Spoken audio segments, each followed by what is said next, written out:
এখন না না ওই জোড়া দিব না আর কোয়ার মতন হবে না আর হবে না না আর হবে নেজার কত লোক এই কাম করছিস এই কাম করছিস ভাইরাল বানাইছিস ভাইরাল হবিলে অল্প মানুষ দেখবি বেশি মানুষ দেখবিলে কাকা আপনার এই খোয়া ভাঙ্গার অভিজ্ঞতা কত দিনের? হ্যাঁ হ্যাঁ কতদিন ধরে এই খোয়া ভাঙ্গেন? বহুদিন ধরে তাও কত বছর হবি? अब तो 4-5 বছর होगी। 4-5 বছর আগে কি কাম করছেন? আগে সর্বপ্রথমে খোয়া ভাঙছি আগে, তার মানে তো আপনি মাঝখানে বাদ দিয়েছিলাম। মাঝখানে অন্য কাজে ব্যস্ত ছিলেন? মাঝখানে অন্য কাজে রাজমিস্ত্রির কামে ব্যস্ত ছিলাম। ঠিক আছে। আচ্ছা, কি রাজমিস্ত্রি কামে এখন পোষায় না? রাজমিস্ত্রি কাজ পোষায় না বলতে সবই পোষায়, কাজ করলে পোষায়, কাজ না করলে পোষায় না। পরিশ্রম বেশি। কি খোয়া ভাঙার চেয়ে বেশি না কম? খোয়া ভাঙা সাথে বেশি পরিশ্রম, একই কাম, পরিশ্রম কাম করলে সবই পরিশ্রম একই হয়।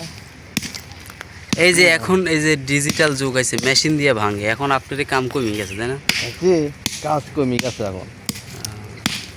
তাছাড়া ভরতপুরের এলাকায় ভরতপুর মাদ্রাসার কাছে হক সাহেবের বাড়ির খোয়াগুলি সব মোট আমি একা ভাঙিয়ে দিচ্ছি, বুঝছো?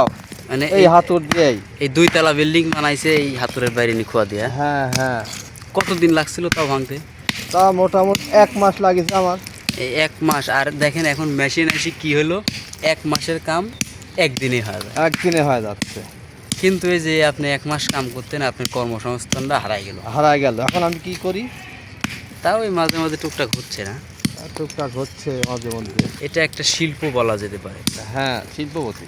শিল্পপতি না, না না শিল্পপতি না, এটা একটা আচ্ছা ঠিক আছে, আর্ট যাকে বলে।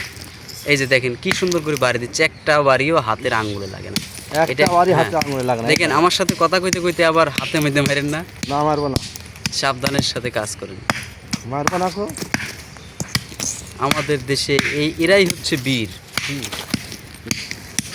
কত পরিশ্রম করে দেখেন আমাদের জন্য, ইমারত তৈরি করার জন্য হাতুর পিটায়া পিটায়া।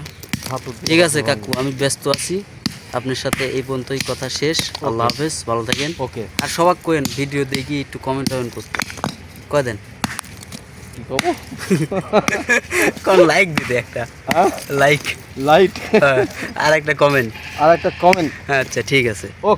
ওকে, আল্লাহ হাফেজ। আল্লাহ হাফেজ।